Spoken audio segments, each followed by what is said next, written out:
Assalamualaikum warahmatullahi wabarakatuh. Alhamdulillah, Alhamdulillah nahmaduhu wa nasta'inuhu wa na'udzu min syururi anfusina wa min sayyiati a'malina. Man yahdihillahu fala mudilla lahu wa man yudlil fala hadiya lahu. Asyhadu an la ilaha illallah wa asyhadu anna Muhammadan rasulullah la nabiyya ba'da. Pertama-tama, marilah senantiasa kita rasa bersyukur kita kepada Allah Subhanahu wa taala karena berkat izinnya, semoga juga dengan ridhonya kita semua dapat berkumpul di ruang perpustakaan ini dalam agenda sosialisasi budaya positif di sekolah. Dalam hal ini nantinya kita lebih fokus ke pembahasan keyakinan kelas. Tak lupa salawat serta salam, marilah kita hadiahkan kepada Nabi Muhammad SAW, seorang pemimpin yang patut kita jadikan contoh, dan semoga dengan senantiasa berselawat kepadanya nantinya kita mendapat syafaat dari beliau di yaumul qiyamah. Amin ya rabbal alamin. Bapak Ibu, Dewan Guru yang saya hormati, begitu juga staf usaha yang hadir bersama kita pada kesempatan hari ini. Mohon maaf saya sebelumnya karena mengganggu waktu istirahat Bapak. Tidak lama izin saya ingin sekedar menyampaikan kepada Bapak Ibu sekalian, budaya positif di sekolah itu seperti apa. Mengingat sekolah kita ini sudah melaksanakan kurikulum Merdeka tahun yang kedua,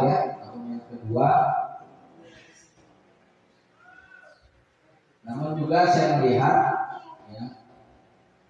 pelaksanaan kurikulum Merdeka kita belum maksimal, dan itu kita anggap wajar. Kenapa? Karena kita masih dalam proses belajar, ya Bapak Ibu. Bicara tentang budaya positif, ya Bapak Ibu, saya ingin minta partisipasi Bapak Ibu ini. Ya, bicara tentang budaya positif dalam pemikiran Bapak Ibu sekalian, ya, apa itu sih budaya positif? Boleh angkat tangan siapa yang mau bersedia memberikan pendapatnya. Apa sih budaya positif? Sebelum nantinya kita masuk ke pembahasan keyakinan kelas. Ayo Bapak Ibu, ini kita baru sama-sama belajar walaupun saya di depan, ya. Bukan berarti saya paling hebat, walaupun saya pernah sekolahnya seperti itu, ya. Tapi kita hari ini sama-sama belajar karena harapan dari kurikulum Merdeka, setiap pengetahuan itu seyogyanya kita diseminasikan atau kita keluarkan ke sejauh kita, ya. Kembali ke pertanyaan saya tadi, apa sih keyakinan budaya positif? Ada yang mau ngasih pendapat? Bu Kamal, Ibu, apa sih budaya positif? Ya, dipersilakan Bu. Nilai-nilai atau keyakinan dan semangat. Ya. Budaya positif adalah nilai-nilai atau keyakinan-keyakinan dan kebiasaan-kebiasaan di sekolah yang berpihak pada murid. Nilai-nilai atau kebiasaan-kebiasaan yang senantiasa berpihak pada murid. Ada yang lain, pendapat yang lain Bapak Ibu? Saya garis bawahi berpihak pada muridnya, Bu, ya, karena kita melihat kurikulum mereka. Pak Jaka, ada yang ingin menyampaikan pendapat Pak? Ya, silakan. Apa itu budaya positif? Ya, kalau menurut saya budaya itu suatu kegiatan atau suatu kebiasaan yang dilakukan secara baik. Oke, kebiasaan-kebiasaan ya, saya garisbawahi kebiasaan-kebiasaan ya. Tadi Bu Kamal saya garisbawahi berpihak pada murid. Jadi bisa kita simpulkan lah ya dari dua pendapat tadi ya. Bahwasanya apa?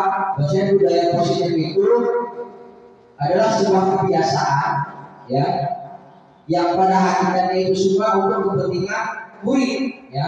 Artinya berpihak pada murid itu untuk kepentingan murid ya. Sepakat kita itu ya. Kebiasaan dalam budaya ya. Jadi dalam hal ini ya, budaya positif itu salah satunya apa? Salah satunya tiap kelas kita itu ya, tiap rombongan belajar kita itu membuat keyakinan kelas. Ya, salah satu bentuk budaya positifnya. Selain itu apa? Selain itu yang sudah biasa kita lakukan apa? Menyambut siswa di pintu gerbang bersalaman, itu budaya positif juga. Kemudian 4S, senyum, salam, sapa. Satu lagi apa ya? Senyum, salam, sapa, sopan, ya itu dia. Ya. Itu sudah. Sekarang mari kita laksanakan tidak apa? Keyakinan kelas. Yuk kita coba di tahun ajaran baru nanti, ya tiap-tiap kelas membuat keyakinan kelas. Ya, apa itu keyakinan kelas? Keyakinan kelas adalah salah satu disiplin positif yang kita terapkan dalam membangun budaya positif di sekolah. Itu bahasa umumnya. Ya, bahasa sederhananya, ya. Keyakinan kelas adalah komitmen bersama ya untuk melakukan hal positif ya di lingkungan kelas. Ya, komitmen bersama ya, kesadaran bersama untuk melakukan hal positif di lingkungan kelas. Makanya disebut keyakinan kelas. Jadi ya Bapak Ibu, saya sangat mengharapkan nantinya ya Bapak Ibu terutama yang wali kelas ya, di awal pertemuan di tahun ajaran nanti duduk bersama-sama siswa di kelasnya untuk bersepakat, berkomitmen bersama untuk merumuskan keyakinan kelas ya. Bagaimana prosesnya? Ini dia ya. Keyakinan kelas bersifat lebih abstrak daripada peraturan yang lebih rinci dan konkret. Ya, maksudnya apa? Kalau maksudnya peraturan kelas itu kan gini, tidak boleh tidur di dalam kelas, misal. Ya. Kemudian tidak boleh makan di dalam kelas. Itu bentuk kalimat peraturan, ya. Di sini kita tidak seperti itu, dia lebih abstrak, tidak spesifik dia, ya, Bapak Ibu. Nah, kemudian apa? Keyakinan kelas berupa pernyataan-pernyataan universal. Selanjutnya pernyataan keyakinan kelas senantiasa dibuat dalam bentuk positif. Bukan kalimat suruhan, bukan juga kalimat negatif, tapi berbentuk positif. Kemudian keyakinan kelas sebenarnya tidak terlalu banyak, sehingga mudah diingat dan dipahami oleh semua warga kelas. Artinya, cukup misalkan dalam 1 tahun kita buat keyakinan kelas cukup 5 saja. Kalau banyak kali malah 3 pun boleh. Ya, Bapak Ibu. Jadi saya harap ke depannya di awal pertemuan di tahun ajaran, yuk kita sama-sama duduk dengan para siswanya merumuskan beberapa keyakinan kelas. Jadi keyakinan kelas setiap kelas itu boleh beda, tidak harus sama. Ya. Nah, kemudian kegiatan kelas sebaiknya sesuatu yang dapat diterapkan di lingkungan tersebut. Ya, di lingkungan kita apa yang contohnya yang bisa diterapkan? Maka kita wujudkan dalam sebuah kegiatan kelas. Kemudian semua warga kelas hendaknya ikut berkontribusi dalam pembuatan kegiatan kelas lewat kegiatan curah pendapat. Nah, seperti yang saya katakan tadi, Bapak Ibu wali kelas nanti di awal tahun duduk bersama ya untuk merumuskan kegiatan kelas ya. Nah, kemudian bagaimana guru yang lain Pak? Nah, gitu juga maksud saya tiap guru mapelnya, tiap guru mapel harapan saya di pertemuan pertamanya itu nggak usah materi pembelajaran dulu lah. Selain perkenalan, sekalian duduk merumuskan kelas versi mapelnya masing-masing. Nggak usah banyak, maksimal 5, 3 juga boleh. Ya. Kemudian terakhir bagian terakhir bersedia meninjau kembali kelas dari waktu ke waktu. Nah, jadi 3 saja, nanti tahun berikutnya bisa kita ubah, bisa atau bisa malah kita tambah, bisa. Itu maksudnya. Jadi kita nggak usah perlu banyak, sedikit, tapi komitmen bersama kita laksanakan, insya Allah budaya positivitas itu bakal tercipta, ya. Nah ini bahan ini saya ambil dari Bapak Ibu dari LRS-nya SIM PKB Guru Penggerak, ya. Nah ini dia, ya. Coba kita perhatikan. Ini ada beberapa contoh kalimat, ya. Dalam contoh kalimat ini ada merupakan bunyi kalimat kegiatan kelas, ada juga bunyi yang masih berupa peraturan kelas. Ya, kita disuruh ya di sini kita disuruh memahami kalimatnya, ya. Sekaligus belajar bagaimana merumuskan keyakinan kelas, ya. Ingat di awal tadi sudah saya sampaikan kata kuncinya apa? Dibuat dalam bentuk positif. Kemudian pernyataannya universal. Karena universal maka dia bersifat lebih abstrak atau lebih luas. Ya. Coba kita lihat Bapak Ibu di bagian ini. Seandainya ada kalimat kembalikan barang ke tempatnya, menurut Bapak Ibu itu bahasa peraturan atau bahasa keinginan kelas? Ayo sampai berpendapat. Kemukakan alasannya. Boleh TU, boleh tenaga tata usaha, boleh tenaga tata usaha, boleh guru juga boleh. Kalimat pertama, kembalikan barang ke tempatnya. Atau kita analisa bersama. Ini kalimat positif atau kalimat negatif? Positif.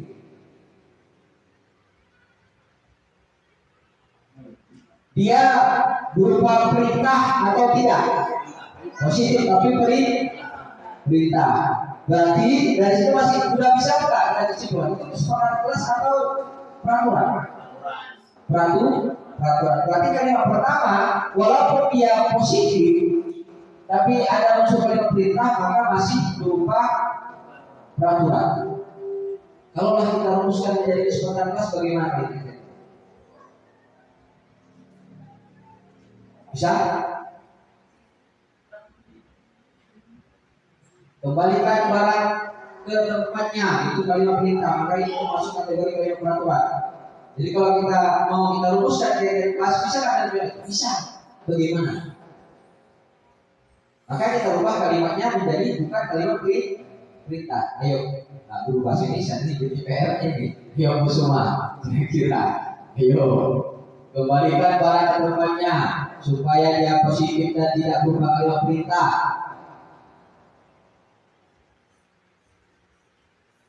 Ayo, nah, lihat dengar kawan-kawan dan semangat. Ayo, apa Kusma? Ini untuk PR biar ada ide untuk nanti tahun ajaran baru, baik guru, baik wali kelas. Bukan kalimat perintah, dia kalimat pasif dia jadinya ya, pasif. Ya. Barang yang sudah diambil, tolong kembalikan ke tempatnya. Tolong perintah.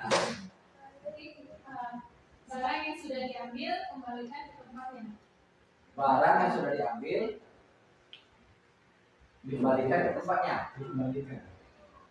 Ya. Ya, masih positif. Barang yang sudah diambil kembali ke tempatnya. Sudah pasti ya? Iya, masih positif. Enak nggak kita kira itu dengan sederhana nggak? Universal nggak sifatnya?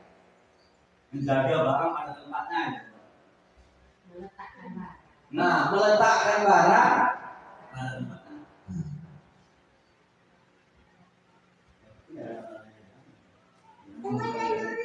nggak ada kata perintah. Nah, ini dari komitmen diri ya. Keyakinan tersebut tidak ada kata perintah seperti itu.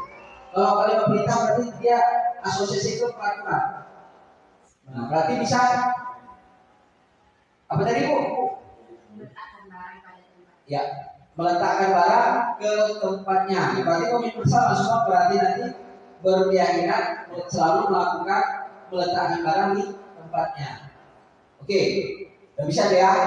Yang ketiga, dilarang mengganggu orang lain. Jelas ya? Jelas apa tuh? Jelas peraturan. Ya. Kalau kita rubah kejadian kelas, apa? Kira-kira.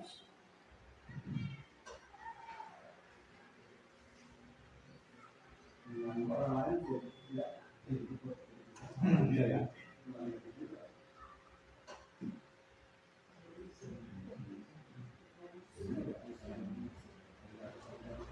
Atau boleh nih kalimat yang kira-kira berkomitmen bersama satu sama lain tidak saling ganggu atau tidak merasa terganggu, kalimatnya bagaimana itu? Komitmen bersamanya. Kalau dilarang kan jelas nampak aturannya.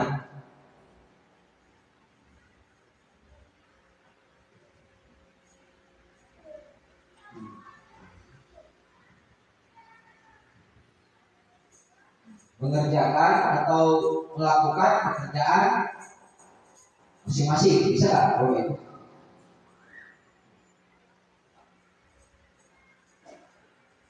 Kita ganti kata pengganggunya. Silakan Bu Kurang masuk Bu Kurang. Assalamualaikum.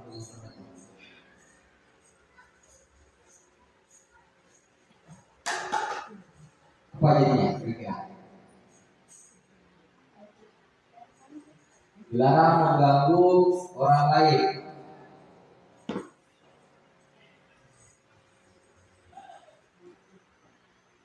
Kalimat positifnya, mari kita apa-apa ya kira-kira.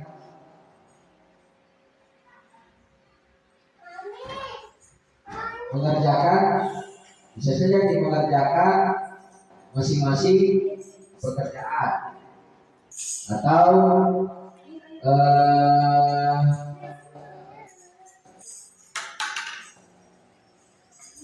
menyelesaikan apa ya intinya kira-kira intinya nantinya diharapkan sesama peserta didik atau siswa kita itu tidak saling mengusik satu sama lain ya. Nah itulah ya yang penting nanti Bapak Ibu pikirkan juga ya diskusi dengan para siswanya nanti. Kemudian hadir di sekolah 5 menit sebelum pembelajaran dimulai. Ini peraturan atau keyakinan kelas.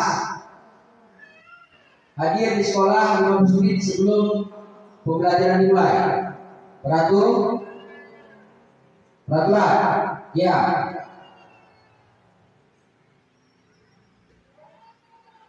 Oke, selanjutnya dilarang melakukan kekerasan, jelas peraturan ya. Dilarang menggunakan narkoba, jelas peraturan. Bergantian atau menunggu giliran, keyakinan kelas. Ya. Dilarang merokok, jelas peraturan. Gunakan masker, jelas peraturan. Berjalan di kelas dan koridor,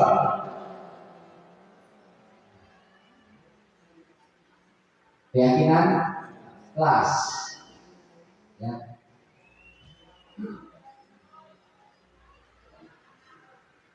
Ini kenapa salah? Karena tidak ada kreasi. Ya, maksudnya tidak kita ketik ya, yang mana peraturan, yang mana apa ya.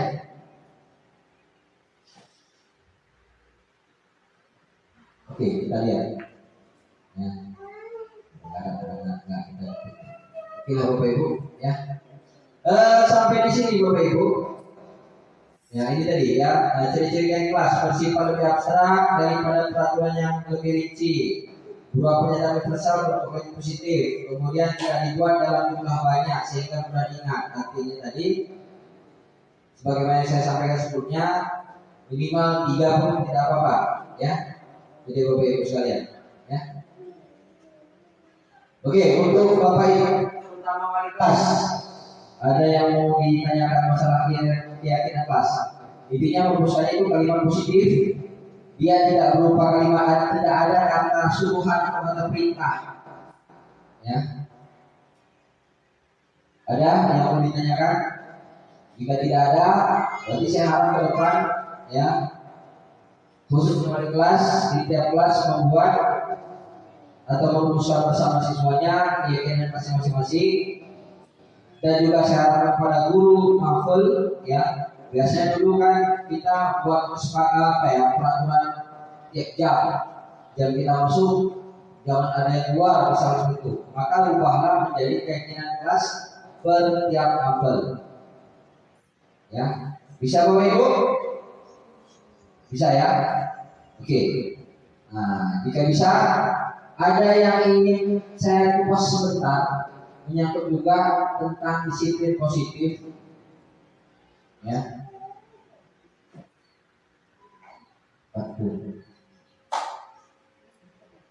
Ya, internetnya putus, ya.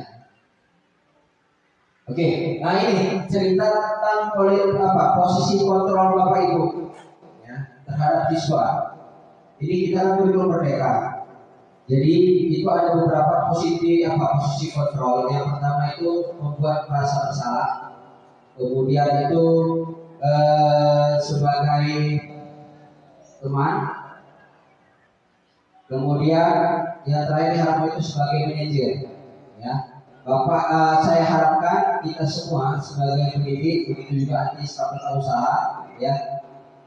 Yuk kita posisikan diri kita dalam posisi kontrol seorang manajer. Artinya apa? Artinya ketika setiap siswa kita yang bermasalah, jangan kita menudingnya secara langsung. Ya, proseslah siswa kita yang bermasalah itu dengan proses itu ada namanya seterusnya itu dengan menggunakan segitiga restitusi. Ya. Segitiga restitusi bagaimana Pak prosesnya? Prosesnya pastikan kepada siswa apa masalahnya atau tanyakan kepada siswa apa masalahnya. Jangan kita yang memberitahu masalahnya, tapi pastikan siswa sadar apa masalahnya dan disampaikan ke kita. Contoh, tadi juga saya coba praktek tadi, ya. Misalkan kita ada yang lebih panjang, yang misal, berikan kita siapa misalnya nama kita ya, si Rio. Nah, Rio, menurut kamu, ya, orang buku itu bagaimana? Gitu aja pertanyaannya. Maksudnya serahkan kepada dia pendapatnya. Ya. Secara normatif, anak jika melakukan kesalahan pasti mengakui. Ya. Secara normatif, ya. Secara normal itu anak jika melakukan kesalahan pasti mengakui. Itu juga yang pernah saya alami juga ketika proses anak. Saya tanya anak secara langsung mengakui enggak? Walaupun bahasanya itu berbeda. Setelah itu namanya kita validasi kesalahan. Proses dalam segitiga restitusi itu validasi kesalahan. Dalam proses itu kita validasi dulu anak itu betul melakukan kesalahan dan betul anak itu tahu dirinya melakukan kesalahan. Ketika tahu, ya kan, baru kita proses selanjutnya. Ya Pak, apa kesalahanmu? Jelasnya tahu ya, oh berarti ya. Baru tanya lagi, seharusnya bagaimana? Ya, seharusnya bagaimana? Nah, kamu tahu sudah salah. Seharusnya bagaimana? Ya, secara normatif ini, secara normal, siswa kita jika mau kesalahan juga mereka tahu seharusnya mereka melakukan apa. Secara normal. Kalau memang mereka ya sudah tahu apa yang boleh, apa yang tidak boleh dalam bentuk keyakinan kelas mereka tadi. Ya, nah, setelah itu, ya setelah mereka tahu balikan ini ya, seharusnya bagaimana? Seharusnya bagaimana yang harus kamu lakukan? Jelasnya bla bla bla begini pak, begini pak, begini pak. Nah, kalau begitu, itu kan seharusnya melakukan. Berarti ke depan kamu lakukan seperti itu, iya pak. Jadi hari ini salah nggak apa yang kamu lakukan? Salah pak. Jadi balikkan lagi ke apa ya? Ke keyakinan kesekian. Kalau di kelas, ya atau keyakinan pelajaran, ya keyakinan mapel, ya mapel guru pelajaran. Jadi kayak mana begini kita. Nah, jadi ketika ada keyakinan nanti misalkan dia menyatakan konsekuensinya, misalkan ada konsekuensi, kita ada masalah pak. Konsekuensi itu silahkan aja. Kalau menurut kacamata saya, walaupun dalam hukum mereka seharusnya hukuman itu dihindari. Ya, dan bahkan dalam hukum mereka reward juga itu tidak boleh. Reward punishment itu dihindari. Itu dalam hukum kacamata hukum mereka. Ya. Namun kita hari ini diri kita itu tidak bisa kita tiadakan secara langsung, maka kita berproses terus. Seperti itu.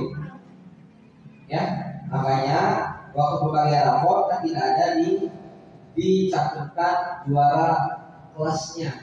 Itu kemauan kurikulum merdeka. Kenapa? Ya, harapan kurikulum merdeka tadi motivasi anak kita hari ini lebih besar motivasi intrinsipnya. Dan menurut penelitian juga reward dan punishment itu ada juga efek negatifnya. Ya, kira-kira bisa memperbaiki sudah. Ini saya yang ada masalah dulu.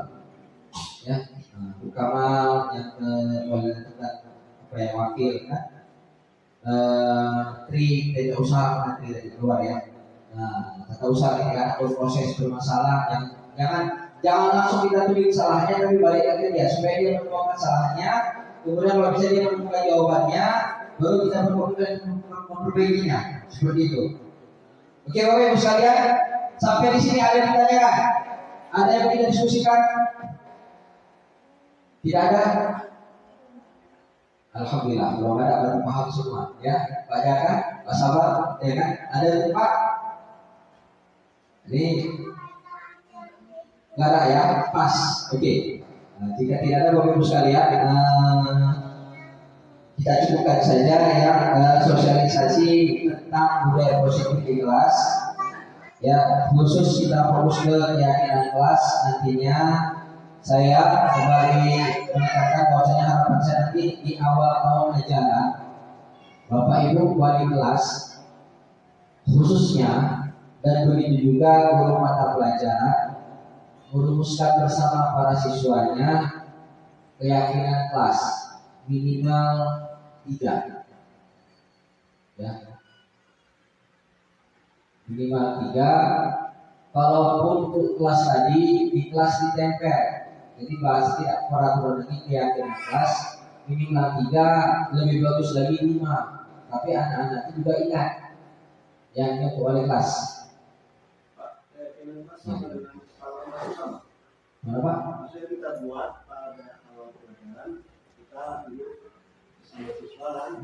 Nah, untuk-untuknya kita ajukan ke anak biar anak itu setuju buat setuju. Boleh ini kita tergantung kondisi anaknya Pak ya. Ada yang anak memang kreatif aktif ya kan. Ada yang memang mesti kita cluenya kita kasih tahu cluenya atau poin-poinnya. Boleh tergantung posisinya. Nanti gini, gambaran dasar hal yang mau disepakati Bapak Ibu rumuskan dulu. Ini kelas ini, idealnya kelas ini bagus bagaimana? Misal, poin anak jangan ribut misalkan ya. Tapi bahasanya bahasa positif. Rumuskan dulu lemparkan anak gitu aja. Karena anak kita yang memang kan agak kurang fokus ya atau kurang terbiasa berpikir ke sana.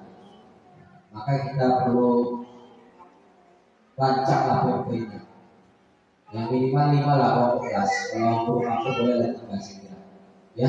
Bisa ya Bapak Ibu ya untuk perbaikan sekolah kita ini semua ya. Apalagi kita udah tahun kedua, insya Allah nanti tahun ketiga kita kurikulum merdeka. Tahun depan berarti kita full itu kelas 7, kelas 8, kelas 9 ya.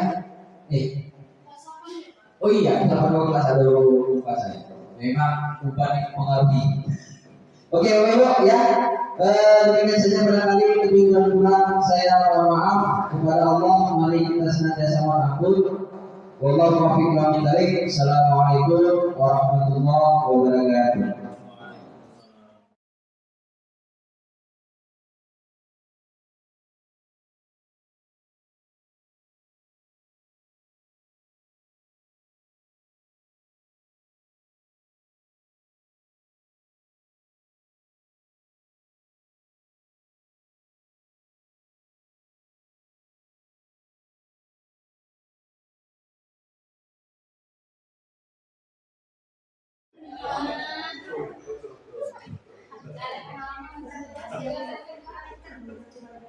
Baiklah Bapak Ibu, kita mulai kembali ya kegiatan diseminasi kita perihal budaya positif ya, yang kemarin sudah kita lakukan pertemuan pertamanya. Sekarang kita lanjut ke pertemuan kedua kita ya. Assalamualaikum warahmatullahi wabarakatuh. Alhamdulillah Rabbil Alamin, segala puji dan syukur marilah senantiasa kita ucapkan kehadiran Allah Subhanahu wa taala, karena berkat izinnya lah kita dipertemukan di ruangan perpustakaan ini dalam keadaan sehat walafiat, tidak kurang dosa apapun. Tak lupa salawat dan salam marilah kita hadiahkan kepada junjungan kita Nabi Muhammad Sallallahu Alaihi Wasallam, Allahumma sholli alaihi, yang telah membawa risalah keislaman, yang risalahnya tersebut hari ini kita memeluknya. Semoga nantinya juga sampai akhir hayat kita masih memegang teguh risalah beliau. Amin ya rabbal alamin. Yang saya hormati Ibu Wakil Kepala Sekolah, yang saya hormati Ibu KTU, yang saya hormati Bapak Ibu Dewan Guru dan staf tata usaha yang alhamdulillah hadir di tempat ini. Bapak Ibu sekalian, kemarin kita sedikit sudah berbicara tentang budaya positif. Yang kemarin kita membicarakan tentang keyakinan kelas, ya. Sekarang kita coba fokus lanjut ke perihal topik restitusi, ya. Sebelum masuk ke sana, ini ada beberapa pernyataan ya, yang nantinya saya minta pendapat Bapak Ibu, setuju atau tidak setuju, supaya kita mendudukkan dulu paradigma kita sebelum kegiatan hari ini. Yang pertama, hukuman dapat mendisiplinkan anak. Menurut Bapak Ibu bagaimana? Setuju. Ya. Nah, menurut Pak Jaka setuju. Why? Ya, kalau menurut saya Pak, hukuman dapat mendisiplinkan anak itu dari zaman yang sekarang ini kita sebagai guru, semenjak hukuman terhadap anak itu tidak lagi ada, itu anak itu tidak disiplin dan tidak lagi ada kayak sopan dan sebagainya itu Pak.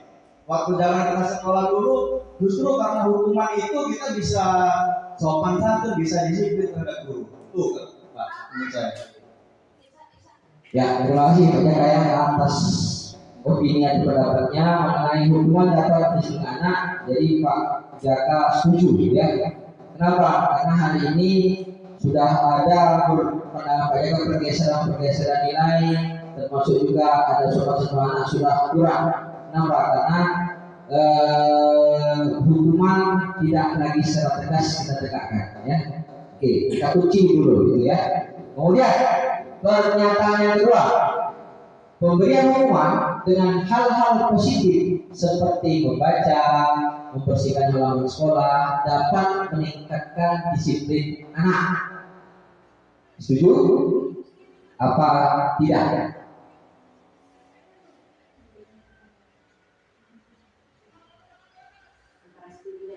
Antara setuju. Kenapa? Bu Kamal, silakan Ibu Wakil. Karena sebagian anak itu gini Pak, dia malah suka kita kasih hukuman karena dia tidak ikut belajar. Jadi dia lebih memilih dihukum daripada masuk ke kelas. Itu hukuman tidak tadi ya? Tidak ini ya. Nah, sebagian anak yang dia datang ke sekolah memang mau belajar, dia menghindari. Jadi dia akan betul-betul belajar. Ya, terima kasih Bu Kamal ya. Berarti Bu Kamal masih dilema, bisa setuju, bisa tidak. Ya. Menurut Bapak Ibu yang lain, ada pendapat yang lain?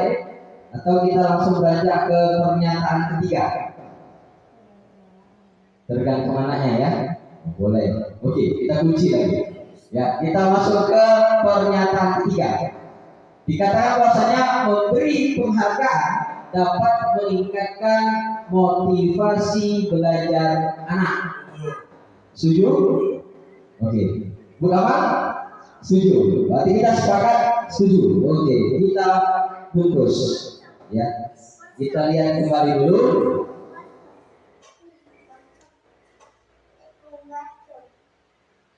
Ya. Nah, sebelum kita beranjak ke tadi ya, membahas yang tadi, nah coba kita beranjak dari diri kita sendiri. Kalau bahasanya ini mulai dari diri, yaitu bahasanya apa? Tentang budaya positif atau ekosistem positif di sekolah. Ini tulisannya potongan tulisan dari Bapak Pendidikan kita Ki Hajar Dewantara ya. Bisa dikatakannya kita ambil contoh perbandingannya dengan hidup tumbuh-tumbuhan seorang petani. Dalam kurung, dalam hakikatnya sama kewajibannya dengan seorang pendidik.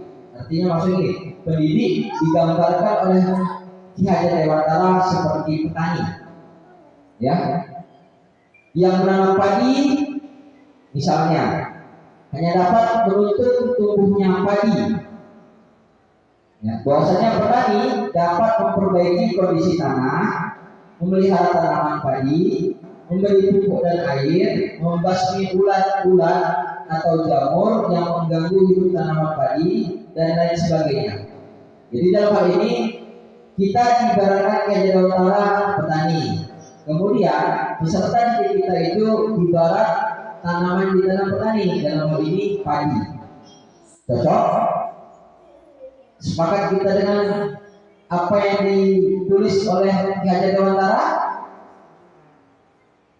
Setuju? Atau ada yang sepakat? Setuju ya? Oke, setuju. Kalau setuju kita lanjut.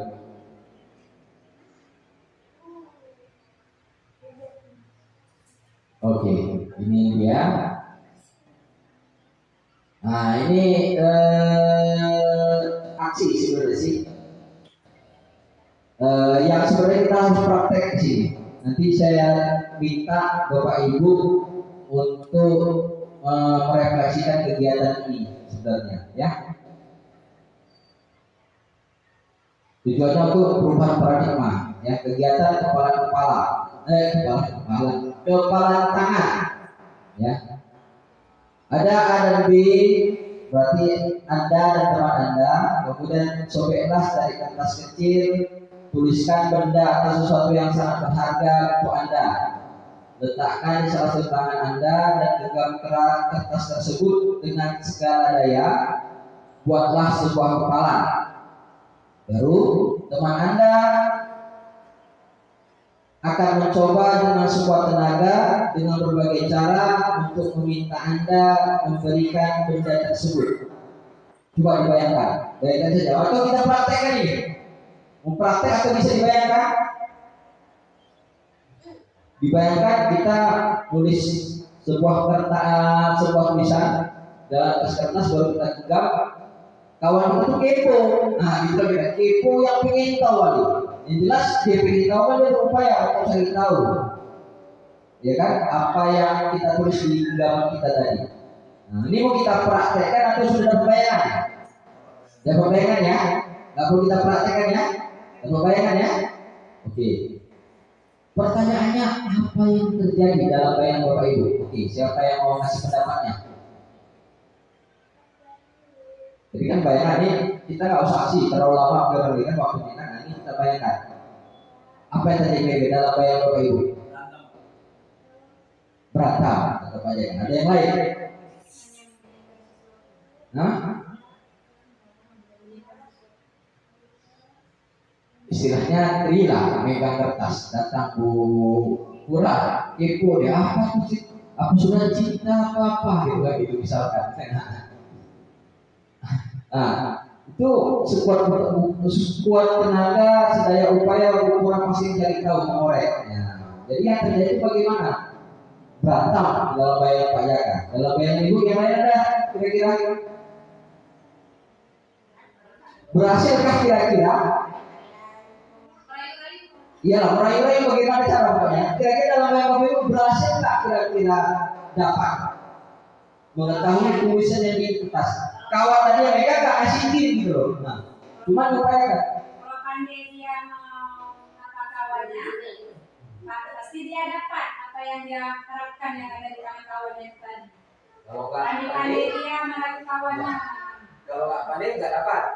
Malah kayak apa aja kan dan bisa berantem. Sepakat itu?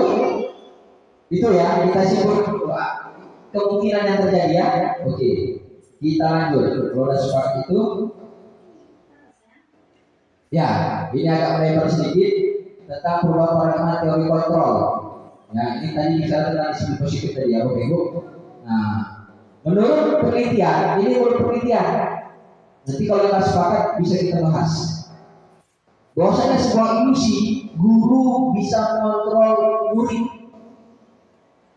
Di penelitian ada yang membantah guru mengontrol murid itu ilusi, angan-angan, nggak nyata itu. Artinya guru itu pada dasarnya tidak bisa mengontrol murid menurut penelitian.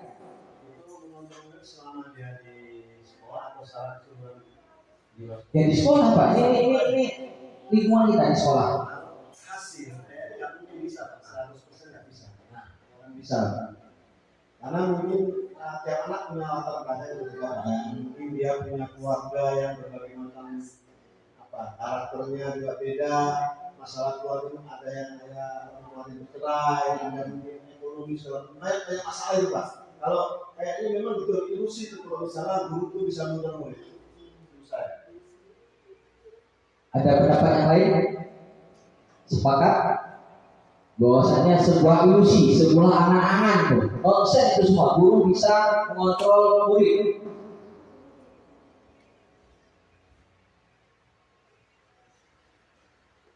Oke ya, sepakat ya?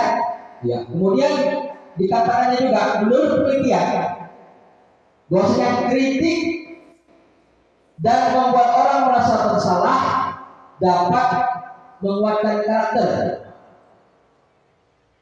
Kita protes orang, kita buat anak didik kita bisa kita protes anak didik kita, kamu salah, kamu nggak betul yang mengerjakan.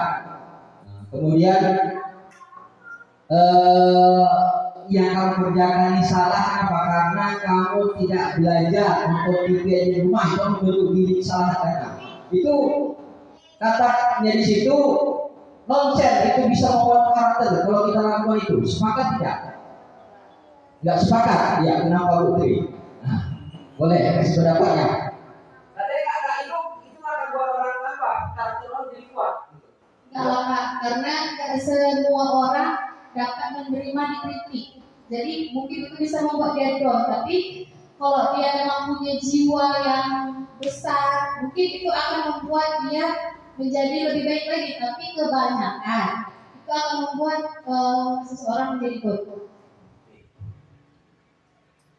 Kebanyakan berarti down ya, lebih kebanyakan. Berarti kebanyakan itu tidak membuat orang karakternya semakin kuat. Itu kesimpulan kita ya. Oke. Kemudian ilusi juga bahwasanya semua perbuatan positif, efektif dan bermanfaat.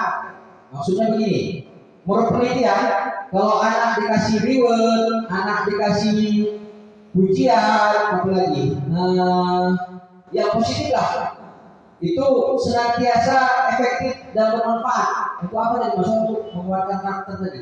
Sepakat nggak? Nggak juga ya, nggak juga ya. Berarti kembali ke pertanyaan apa? Pernyataan dari Putri tadi ya. Bisa iya, bisa tidak, ya. Oke. Kemudian ilusi juga bahwasanya orang dewasa memiliki hak untuk memaksa. Termasuk juga kita orang dewasa dulu ini berhak memaksa murid. Ilusi enggak? Bukan malah senyum kenapa? Kira-kira ilusi. Berarti guru pada dasarnya tidak bisa memaksa murid. Sepakat ya? Oke. Kalau sepakat, maka tidak salah hasil penelitian ini kalau untuk kita dudukkan ke wilayah kita. Ya. Nah, ini dia juga masih dalam beberapa paradigma dan stimulus respon, teori kontrol ya. Bisakah kita menurut seseorang tadi ya? Nah, stimulus responnya kita mencoba mengubah orang agar pandangan sama dengan kita. Itu harapan kita kan. Sedangkan menurut teori kontrol, kita berusaha memahami orang lain tentang dunia. Kemudian perilaku buruk dilihat sebagai sebuah kesalahan. Kemudian teori kontrol mengatakan semua perilaku memiliki tujuan. Ya. Maksudnya begini, paradigma kita hari ini bahwasanya setiap perilaku buruk orang lain itu adalah sebuah kesalahan. Sedangkan menurut teori kontrol yang bakal kita bicarakan ini, jangan itu pandangannya. Pandanglah bahwasanya apapun yang dilakukan orang itu pasti ada alasannya. Walaupun salah. Nah itu harus kita dulu kan dulu. Ya. Ini menurut teori kontrol, Pak. Kita menurut anak itu merasa dirinya benar, walaupun salah. Apa kita akan biarin aja?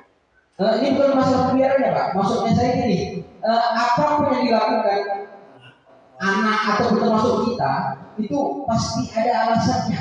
Itu yang kita dudukkan. Walaupun tadi juga itu perilakunya itu termasuk perilaku buruk yang mengandung kesalahan, tapi jangan itu yang kita pandang itu maksudnya. Tapi karena kenyataannya anak kalau bertanya kenapa berbuat salah, tapi anak nggak bisa beralasannya Pak. Jadi gimana kita bisa dibuat? Anak nggak beri alasan, dan anak saya sendiri Pak. Kenapa kamu ribut itu? Saya tanya apa alasanmu? Anak itu nggak bisa Pak. Berarti anak itu nggak punya alasan. Kalau kita pilih tahu alasannya aja, kalau kita punya alasan kita kira, benar. Tapi kalau dia nggak bisa beri alasan, gimana bisa menyimpulkannya supaya itu adalah benar? Kalau menurut keyakinan Pak Samsul, mungkinkah anak itu berbuat salah tanpa alasan? Walaupun anak itu nggak akan menyebutkannya, mungkin nggak? Nggak. Perhatikan ini, anakku ada pasti ada alasannya. Walaupun kita tanya, nggak tahu jawab dia. Itu tadi, berarti kan alasannya itu barangkali hanya saya dia tidak mengungkapkannya. Itu intinya kita uji dulu, ya. Kemudian katanya orang lain bisa mengontrol saya. Ini stimulus respon. Sedangkan menurut teori kontrol hanya Anda yang bisa mengontrol diri Anda sendiri. Termasuk gini, misalnya ini, saya sebagai pembina bisa mengontrol ibu. Sebenarnya itu salah. Dalam teori kontrol yang bisa mengontrol ibu adalah diri ibu sendiri.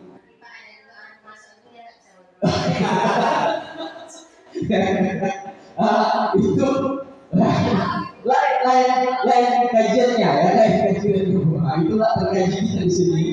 karena nggak ada ahli dari sini ya. Nah, intinya gitu. Harus kita pahamkan diri kita bahwasanya pada dasarnya, pada hakikatnya, yang bisa kontrol diri kita, yang bisa merubah diri kita juga bukan siapa-siapa, kita sendiri. Gitu juga untuk si anak. Anak tadi kita walaupun guru bisa kita rubah? Enggak sebenarnya. Tapi anak kita itu yang bisa merubah dirinya. Nah, tinggal bagaimana cara nanti kita bahas, ya. Nah, kemudian, tadi pemaksaan adalah pemaksaan ada pada saat dudukan gagal. Bisa. Menurut teori kontrol, yang sebenarnya harus didudukan adalah kolaborasi dan konsensus menciptakan pilihan-pilihan baru. Kolaborasi dan konsensus artinya ini kesepakatan. Kalau sudah sepakat, maka pilihan baru akan terbuka. Dealnya, kalau ada deal, maka walaupun bertentangan pada awalnya ada pilihan baru untuk kita. Nah, ini bicara teori lobby ceritanya, ya. Nah, ini menurutnya yang sebenarnya gitu. Bukan karena pemaksaan gitu loh. Ya. Kemudian terakhir, model berpikir menang kalah. Seharusnya kita bangun adalah model berpikir menang. Jadi simbiosis yang terjadi, simbiosis mutualisme. Ya, itu dia. Ini bicara bisakah kita mengontrol seseorang. Ya, ini sedikit kita bicara teori. Apa makna disiplin? Ya, disiplin diri membuat orang kita paham ya. Disiplin diri membuat orang menggali potensinya menuju sebuah tujuan apa yang dihargai. Ini menurut teorinya. Namun dalam budaya kita, makna kata disiplin telah berubah menjadi sesuatu yang dilakukan seseorang pada orang lain untuk mendapatkan kepatuhan. Kecenderungan umum menyatakan bahwa menghubungkan kata disiplin dengan ketidaknyamanan bukan dengan apa yang kita hargai atau pencapaian suatu tujuan mulia. Jadi intinya hari ini paradigma kita disiplin itu apa? Sebenarnya itu hari ini paradigma kita disiplin itu menjadi sesuatu yang dilakukan seorang pada orang lain untuk mendapatkan kepatuhan. Misal, saya mencoba mendisiplinkan Bapak Ibu datang tepat waktu, misal, ya. Menurut definisi ini berarti saya memaksakan Bapak Ibu harus patuh. Seharusnya tidak, walaupun saya bilang, Bu, Pak, datang kalau kita masuk jam 8, kalau bisa datangnya jam 8 kurang 15. Itu harus dari diri Bapak Ibu. Seyogyanya baru kata disiplin itu ideal untuk kita ungkapkan. Ya, kita lanjut.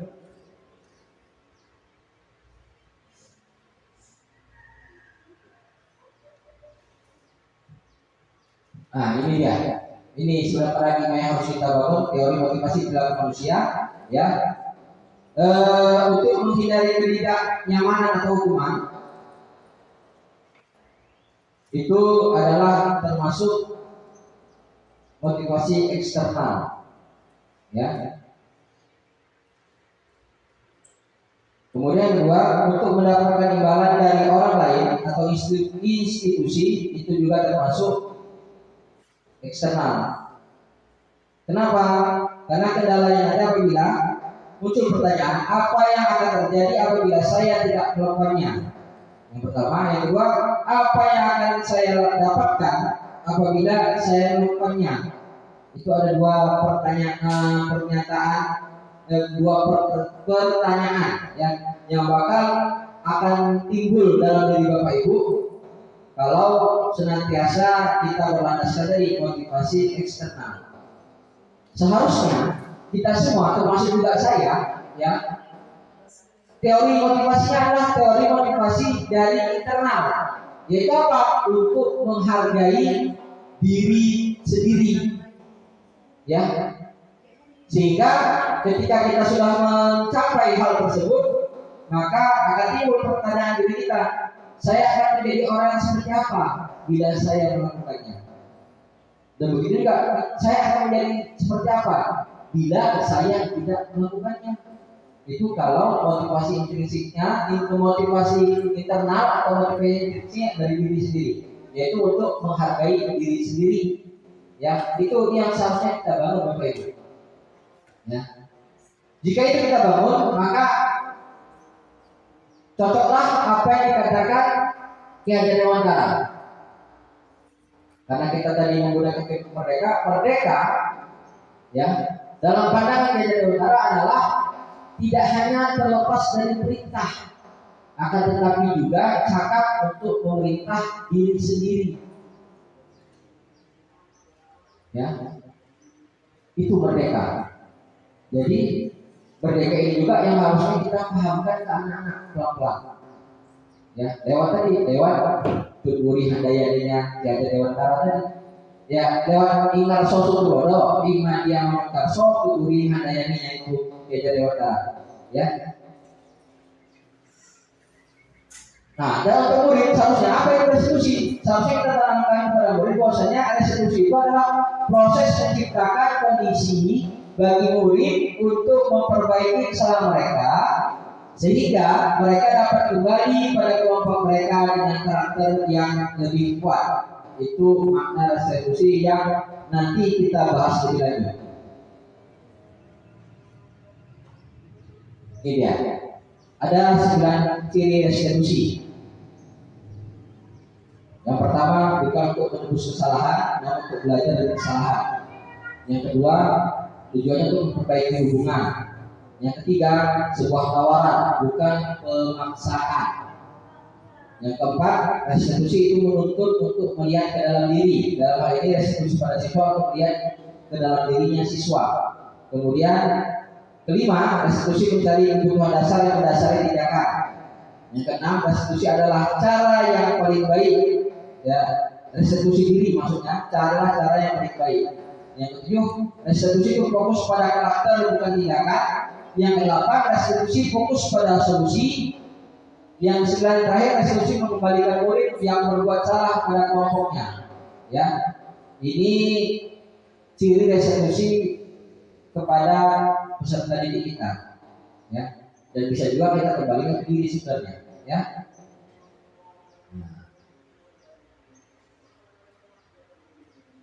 Ya, ini contoh sekolah kelas Bapak Ibu. Ya, harapan saya nanti ke depan seperti ini. Wali kelas yang pertemuan kemarin sudah kita bahas masalah sekolah kelas. Nah, seperti ini contoh sekolah kelasnya. Gak usah banyak-banyak. Ada yang 3, ada yang 4, 5, ada yang 5. Nah, kalau 5 tadi datang ke waktu ucap salam. Yang juga bicara disiplin. Ya. Oke.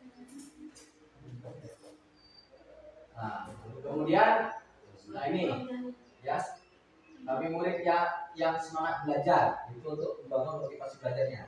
Seperti ini ya.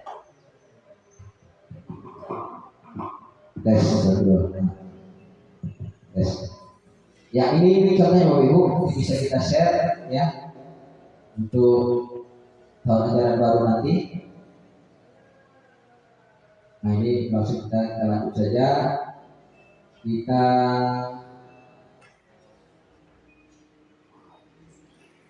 Nah, ini ada di teori dulu posisi kontrol ya, 5 posisi kontrol seperti kemarin ya.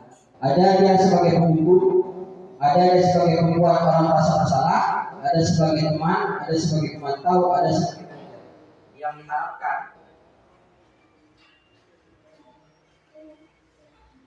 Yang diharapkan Bapak Ibu menuju kita semua lah, ya, termasuk saya juga menuju ke posisi kontrol seorang manajer. Ya. Nah, ini ciri-cirinya ya. Nah, contohnya ya. Nah, contohnya sebagai latihan. Misalkan ada pernyataan, saya kecewa sekali dengan kamu. Misal, kita dalam menangani murid. Maka ketika kita mengeluarkan pernyataan itu, maka posisi kita adalah sebagai membuat orang merasa bersalah. Ketika kita berbicara dengan siswa dengan pernyataan, kamu tidak pernah benar melakukannya. Penghukum. Di mana penghukumnya? Dia itu tidak pernah. Berarti menuding anak itu, berarti menghukum anak lewat perkataan. Jadi posisi kontrol kita pada itu sebagai penghukum. Beda lagi dengan yang ketiga. Ayolah, lakukan demi Bapak Ibu. Nah, ketika kalimat itu kita utarakan ke anak, maka kita sudah menempatkan diri kita di posisi kontrol sebagai seorang teman. Yang keempat, apakah kamu mau mendapatkan stiker bintang hari ini atau penghargaan pada hari ini? Maka jika itu kita ucapkan, kita sebagai pemantau. Ya. Ideal yang kelima, bagaimana kamu bisa menyelesaikan masalah ini? Nah, kita balik ke anak. Ketika itu biasa kita lakukan, maka kita memposisikan diri kita sebagai manajer. Ya. Nah, itu Bapak Ibu di 5 posisi kontrol. Untuk 5 posisi kontrol ada yang bertanya? 5 posisi kontrol tadi: penghukum, pembuat merasa bersalah, teman, pemantau, manajer. Ya. Nanti bisa saya share juga nanti di grup biar sama-sama kita belajar ya secara mandiri biar kita menjadi memang betul guru hebat sesuai dengan tuntutan kurikulum merdeka. Mengenai 5 posisi kontrol Bapak Ibu, nah ini ada YouTube, kita tonton sebentar bersama. Ini prakteknya ya, praktek 5 posisi kontrol tadi.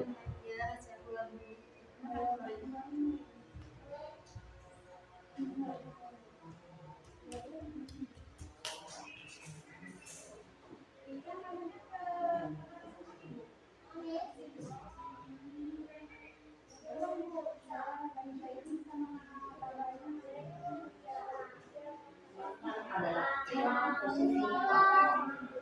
5 posisi kontrol dalam konstitusi adalah proses perjalanan seorang pendidik agar dapat mengenali dirinya.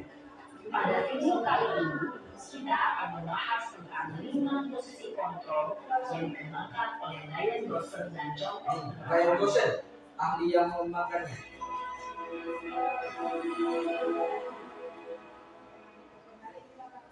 5 posisi kontrol itu adalah: 1. Posisi penghukum. 2. Posisi pembuat merasa bersalah. 3. Posisi teman. 4. Posisi pemantau atau monitor.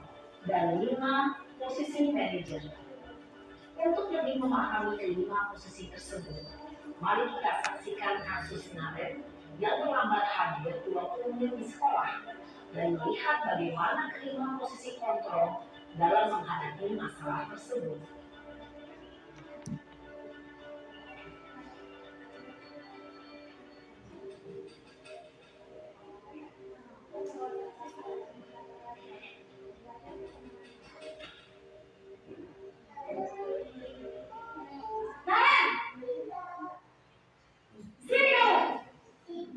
Siapa yang pernah kayak gini?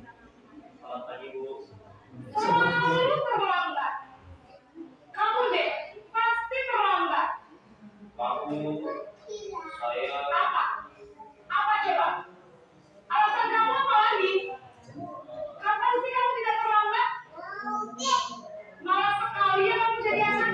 saya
Udah tapi udah mau dipraktekkan saya udah dipraktekkan ini sebagai teman kita saja yang belum ini untuk mengubah paradigma kita nanti saya akan diskusi ya sama seperti begini kayak saya bilang di seperti saya lihat sekarang ada yang tauhid dulu diperkenalkan kemudian ketika prakteknya syariat nanti baru hakikat, baru beribadah. Maksud saya ini ada kita beribadah karena memang pertama pahala dosa dulu, kan itu. Kalau udah pas ya jangan beribadah.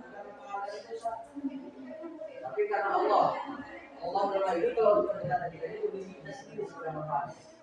Bukan karena kena hukuman atau karena memang dipaksa itu maunya tidak bangun sesuatu kita.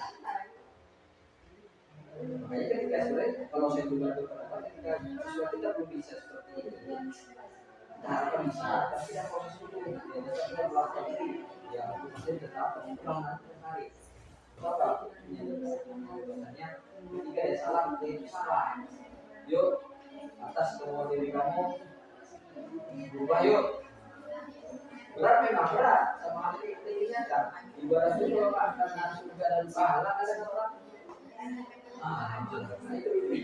itu sudah kalau saya analisa untuk pendekatan agamanya untuk pendekatannya seperti itu lebih janganlah pikir pahala dosa dulu kalau kita ibadahnya jangan pahala dosa karena untuk diri kita kalau sholat supaya sehat nah juga istilah kalau untuk jasadnya gitu supaya sehat supaya hidup teratur kalau kenapa ya supaya karena kita ingin hamba Allah tapi dalam hal ini kita harus dia sendiri gitu bukan ke Allahnya karena kan bukan kajian agama tapi kita dari agama ya karena Allahnya bukan karena pahala dosanya jadi kalau saya berpendapat kurikulum mereka ini lebih ke tasawufnya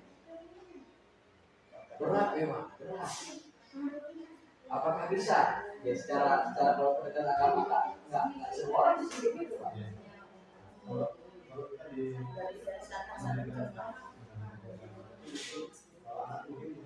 iya bisa tapi kalau untuk anak tidak dasar kayaknya tidak tasawuf oke kita lanjut saja kan nanti baru kita diskusi menarik itu menarik Dasar pemalas.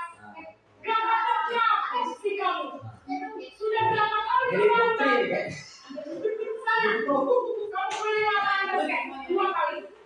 Kenapa saya harus beli lapangan basket, Bu? Kenapa? Kamu seorang ibu. Berani-beraninya jawab. Sudah terlambat, masih berani jawab nggak? Sekarang, keliling lapangan basket 5 kali sekalian. Biar kapok. Cepat. Pergi sana ke lapangan basket. Posisi pemukul biasanya berbicara dengan nada tinggi, menghardik, menunjuk-nunjuk, menyakiti, dan menyindir. Hukuman bisa berupa fisik maupun psikis. Ibu dan bapak guru hebat, dampak yang terjadi pada murid ketika guru berada pada posisi pemukul adalah murid cenderung akan memberontak, bahkan menyimpan dendam.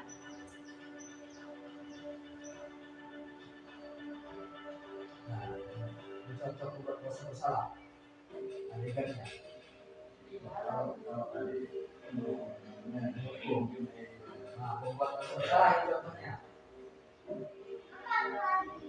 Naren!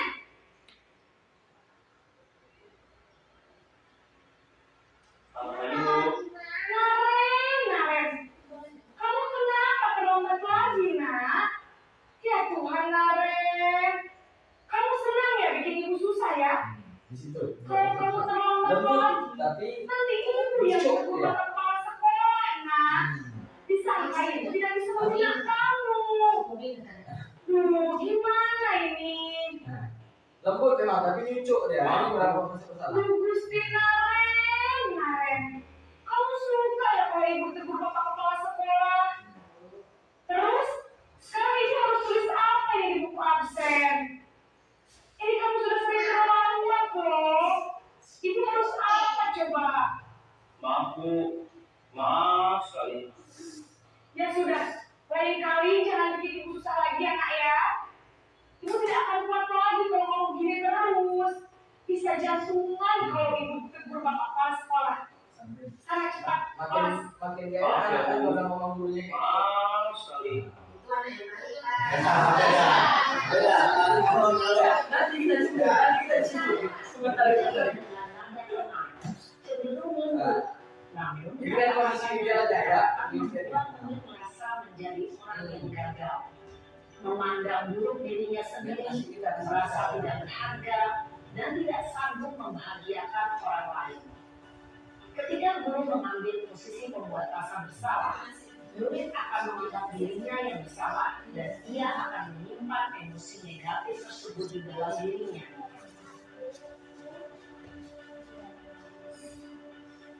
Posisi sebagai teman.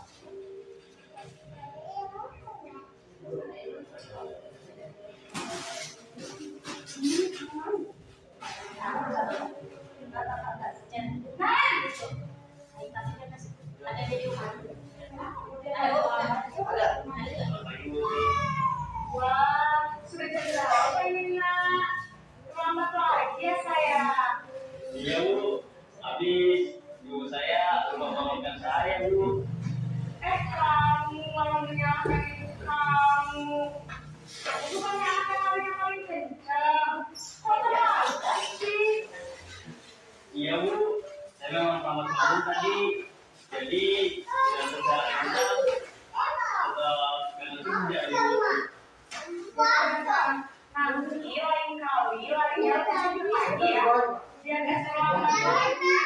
Bikin seneng ibu. Sedih ibu. Bisa Bu. Dan sudah sekarang masuk kelas. Beresin urusan absen kamu itu. Kamu ini ada-ada saja.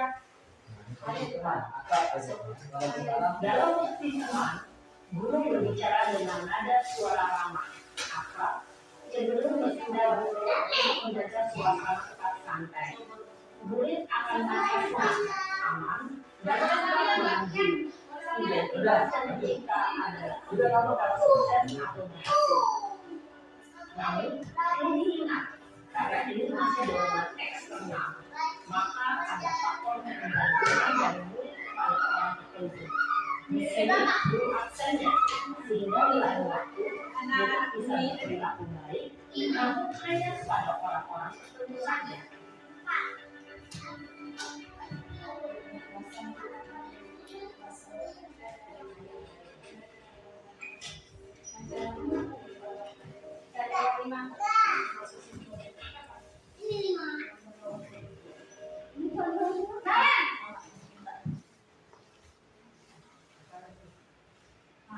Selamat pagi Bu. Nah, apa peraturan sekolah kita tentang jam berapa kita harus masuk sekolah?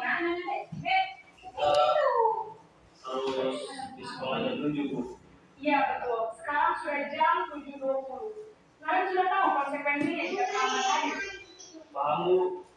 Saya harus tinggal kelas pas sudah istirahat selama 20 menit.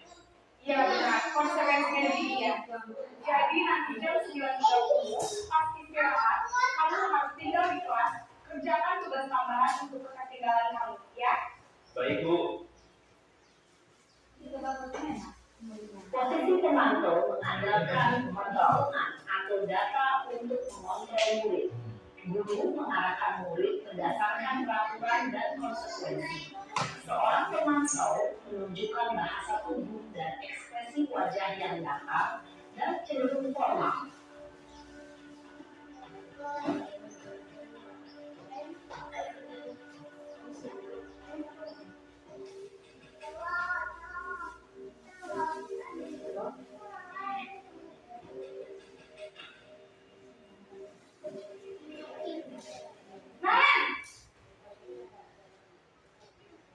Nah, ini sebagai ini dia. Selamat pagi Bu. Selamat pagi, Naren. Maaf Bu, saya terlambat. Iya, sekolah masuknya jam 7, sekarang sudah jam 7.20. Jadi sekarang bagaimana ini, Naren? Maaf Bu, saya lupa soal saya semalam. Baiklah, menurut kamu, keyakinan sekolah yang mana yang perlu kamu tingkatkan? Menghargai diri sendiri dan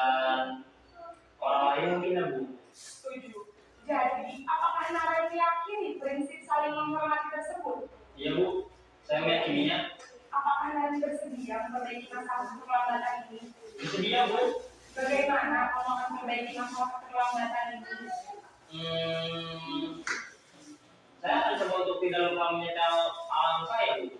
Baik, kalau kalian lupa menyetel alarm di rumah, ada orang yang kira-kira bisa bantu mengingatkan tidak? Ada, Bu. Kata saya, Kak Emma. Ada lagi selain Kak Emma? Selain Kak Emma, ada ibu saya. Baik, jadi yang mengingatkan Naren adalah Kak Emma dan ibu kalian. Kira-kira akan mulai alarm kapan nih, Naren? Setelah pulang sekolah, akan segera saya lakukan. Baik, jadi Naren akan setel alarm untuk bangun besok pagi dan akan diingatkan oleh kakak dan ibu dan Naren ya. Ada lagi yang mungkin perlu dilakukan Naren agar tidak terlambat bangun lagi. Tidak ada, Bu. Baik Naren, terima kasih untuk kerjasama kamu. Sekarang kamu perlu kembali ke kelas untuk belajar. Baik, Bu. Terima kasih. Posisi manajer adalah posisi kontrol yang disarankan untuk membimbing murid memiliki sikap disiplin yang positif, yaitu murid yang mandiri, bertanggung jawab, dan dapat memecahkan masalah. Tujuan dari posisi ini adalah agar murid dapat merefleksi atas tindakannya. Guru akan dengan terus memberikan pertanyaan-pertanyaan bermakna, sehingga membuat murid dapat belajar dari kesalahannya dan mencari sebuah solusi untuk menyelesaikannya. Ibu dan Bapak guru hebat, setelah mengamati adanya kelima posisi kontrol tadi, kira-kira posisi mana yang paling ideal? Oke, bisa sambil makan kalau sudah memang siang ya Bapak Ibu. Tadi bicara posisi kontrol tadi. Sulit memang untuk level manajer, tapi paling tidak kita berada lah di level teman atau apa dan satu lagi lupa saya namanya. Teman atau pemantau ya. Nah, itu. Diusahakan tapi jadi teman atau pemantau. Walaupun ini belum ideal. Idealnya adalah sebagai manajer. Sebenarnya. Jadi kalau bisa kita di posisi itu maka kita akan bisa dengan gampang ini melaksanakan segitiga restitusi tadi. Contoh omongan tadi, dialog tadi itu contoh yang terakhir, itu contoh posisi kontrol manager menerapkan segitiga restitusi. Ya. Divalidasi dulu kesalahannya tadi. Dia telat kan, saat masuk salahnya 7, datangnya 720, berarti divalidasi.